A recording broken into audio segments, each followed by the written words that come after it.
Welcome back to Focal Point, AFR Talk. Brian Fisher is my name. The program is Focal Point. The network is AFR Talk, the most feared and dangerous radio network in America. Opened the show by talking about the opportunity I had to participate for the hour preceding this program on a panel discussion on the BBC radio. Perez Hilton was on there. Some of you are familiar with him. There were two Hollywood producer types that were on the program. Somebody from Kenya who's responsible for programming that goes out over the air waves there. And again, the thing that struck me, as I said at the top of the hour, the thing that struck me is as the conversation came up, because the question was, should network programming have a moral compass? And I want to ask you that question. You can call in. We're going to take calls the second half of this segment, 888-589-8840, 888-589-8840. And the question I'll ask you is the same one that the BBC asked, is should network programming have a moral compass? Should it have a moral compass? And I'd like to have you weigh in on that. And it was interesting to me talking to these Hollywood producers. They said, no, absolutely not. There should be no moral compass. This is entirely up to the consumer to decide. This is up to viewers to decide. We ought to let the parents make the choice here. Nobody ought to tell them what they can and cannot watch. And I said, well, that's an interesting perspective because, yeah, parents can turn off the sewage that Hollywood's trying to pump into their living rooms. But at some point, you got to ask the question, why are these people trying to pump sewage into my living room? Don't they have some responsibility for what they are trying to pump into my home, into my living room, my family room, and the lives and minds of my children? Now, one of the stars of 2.5 Men, his name is Angus T. Jones. He's been on the program now for 10 of his 19 years. So he's virtually grown up as a member of the cast. He's the half man on that program. Now, he has had a serious come-to-Jesus experience. I watched his testimony, was taped in his trailer on the lot there where they filmed the program, or on the soundstage, whatever. But he's had a profound encounter with God. His life's been turned around. He's now studying the scriptures. He's now walking with Christ, and he realized, I cannot be a part of this program anymore. Now, he signed a contract to be a part of the cast on this program before he had this spiritual awakening. And he feels a moral duty to fulfill the terms of that contract. He feels he has an obligation to do it. And I think all of us can respect that, but I think there's no way in the world he's going to re-up for another season of this program. And this is interesting. I'm going to play this soundbite for you. This is what he said as a part of a YouTube video that was filmed on the production set there. This is on the set of the program where he's one of the 3 stars of this thing. And now that he's had an awakening and his moral compass has been kind of reoriented toward the North Star and toward the standards of God's righteousness, listen to his appeal to viewers. Let's listen. You watch 2.5 Men. Please stop watching 2.5 Men. I'm on 2.5 Men. I don't want to be on it. Please stop watching it. Please stop filling your head with filth. Please. It's people say it's just entertainment. The fact that it's entertainment, it's do some research on the effects of television in your brain, and I promise you'll have a decision. You'll have a decision to make when it comes to the television, and especially with what you watch on the television. It's bad news. It's bad news. So that's coming. I don't know if it means any more coming from me, but you might not have heard it otherwise. So just watch out, because a lot of people don't like to think about how deceptive the enemy is. That's right. It's way more. He's been doing this for a lot longer than any of us have been around. That's right. So we can't play around. There's no playing around when it comes to eternity. So I'd like to get your reactions to what Angus T. Jones said about 2.5 Men. That's a program I've never watched. I've seen the trailers for it, or the promos for it when watching football and stuff like that, but I've never actually watched an episode. And I've read some about Charlie Sheen's troubles and all that thing, but I'd love to get your reaction to what Angus Jones is saying here. Look, I'm a star of this program. I've been awakened spiritually, and now I'm begging you, don't watch this program of which I am the star. This is filth. It's moral filth. It's sewage being pumped into the lives of your children. Don't watch this program. Don't let your children watch this program. Love to get your reaction to that. If you'd like to weigh in, 888-589-8840, 888-589-8840. You know, one of the things I talked about on this BBC panel is that, you know, it's interesting. One of these guys was saying, look, it's all got to be voluntary. We can't force anybody to do anything. It all got to be voluntary. So I said, well, I guess that means that you would be, you know, when pro-family organizations called for boycotts then of advertisers that put these programs on the air, since you're all about pro-choice and you're all about things being voluntary, you ought to support that. Then you ought to love that, right? You ought to be real, well, I'm not too sure about that. You know, so once again, you know, they claim that all morality is relative. Whose morality is? And I said, that's exactly the point. I said, the point is whose morality is going to determine the content of these programs. You are exactly right. Now, you want it to be your morality.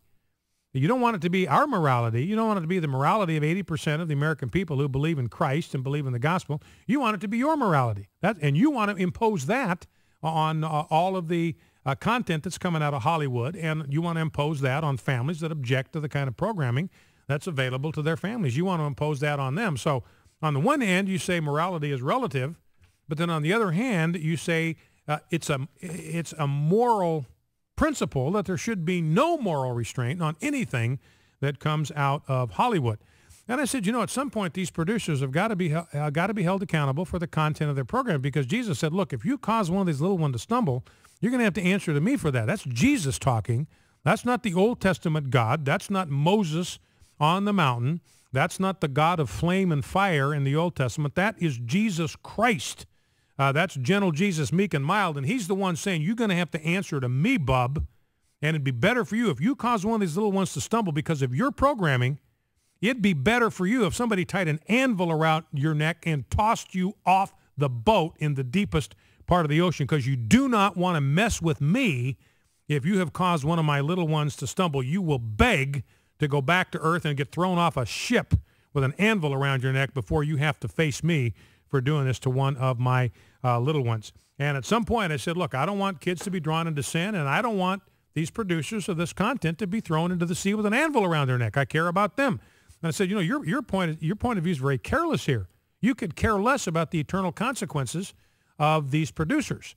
Well, let's go to our phones. What's your reaction to Angus T. Jones and his comments about 2.5 Men? Let's go to James, Midway Park, North Carolina. James, what's on your mind? Yes, good morning. I remember a time when there were restrictions, and that was when we had wholesome television all the time. I'm talking about some of the funniest stuff you'd want to see and hear were during the wholesome times, like Red Skelton and so on like that, a long time ago. And the last one I've ever seen was the Cosby People. And I'd just like to know why it is that the people who are producing these things want children in those programs in the first place. And that tells me they want to corrupt the minds of youngsters. Even if it means the kid has a little talent, they want them on there so they can see it, so they can be under it, and that would mean another lost soul. But I thank God that this young man, somebody has presented Jesus Christ to him, and he has accepted Jesus Christ, and he realized that he has a moral duty to say things and speak up about it to other young people. All right, James, great call. I appreciate that very much. You know, I talked about the fact back in the 60s in Hollywood, there was a Protestant film office and a Catholic film office, and no film was ever released to the public until it had been screened by both the Catholic film office and the Protestant film office. They both shut down in 1965 despite the pleadings of a Hollywood mogul, keep this office open. He knew what was going to happen if there was nobody there to screen these movies for moral content. But they both shut down, and sure enough, we went from Sound of Music in 1965, Julie Andrews twirling on the mountainside singing Edelweiss. We went from that to Rosemary's Baby in 1969, a woman carrying the spawn of Satan. Let's go to Rod, Paducah, Kentucky. Rod, you're on Focal Point with Brian Fisher. What's on your mind? Hey, Brian. Thanks for taking my call. Listen, I'll make this pretty quick. I was raised back in the 70s and, you know, grew up on Andy Griffith and things like that. And I remember as I got older and a teenager, my parents did everything they could to raise me right. And at one time, I remember talking about certain TV shows, about the stuff they used to watch, and I was like, that's not reality. This is reality, whatever. Well, come to find out, as I got older, you always find out how smart your parents are as you get older. I spent over a year researching the Hollywood industry, and especially the music and stuff like that, what people can't seem to understand, because most people don't know this. Every single thing that comes on television, whether it's a TV show, a movie, a concert, anything, it's all choreographed. So anytime you see a singer up there wearing satanic symbols and Masonic symbols and making all these gestures, they practice that music months in advance. There's not one thing that comes on television or on music that is not planned months or even years in advance. And the point I'm trying to make is Hollywood is run by a satanic elite. And a lot of people go back, oh, that's a bunch of conspiracy. You sound like a nut. If you'll do your own research, you will find out. I know you care as a Christian, saying you don't want those people, to have to answer for this. Listen, they're sold out. They're going one place and one place only. There's nothing you can do about it. Their whole agenda is to ruin the moral fabric of this country. Why do you think all these other countries won't let our movies and stuff in their countries? Mm-hmm. Because it's absolute filth, just like the guy said, and it's there for one reason only, to corrupt the youth. And I'll say this one thing and let you go. I'll never forget when I was a kid, I used to see this bumper sticker, about being a kid. If it's too loud, you're too old. Guess what? I'm 41, and it's too loud, so I guess I must be too old. So. All right, Rod. All right, listen, appreciate the call. Thank you for that. Let's go to Robbie, Big Sandy, Tennessee. Robbie, you're on Focal Point with Brian Fisher. What's on your mind? I'm 22, and I'm a mother of a 4-year-old and a 2-year-old, and I cannot let my children watch half the things on the Disney Channel, Nickelodeon. It's disgusting. I can't do it. It's just horrible. I'd rather them sit there and watch Green Acres than watch something like 2.5 Men. It's disgusting, and thank God that boy has actually found the Lord. Yeah. Well, I appreciate that call, Robbie. Thank you. And someone on our staff here, Cindy Roberts, who's our media person, told me that she saw this Angus Jones being interviewed on a talk show this morning. I don't know, Good Morning America, one of those, Today Show or whatever, and they were ridiculing him. They're already making fun of him because now he's discovered God. Now he has some kind of moral compass that's going to control the decisions that he makes, even control some of the career decisions that he makes, the kind of products that he himself gets involved with. So good for Angus Jones. I think obviously good for us to keep this young actor in our prayers. This is kind of a Kirk Cameron story, and it's costly for him. He was making $350,000 an episode, willing to kiss that goodbye for the sake of his relationship with God. Back in 2.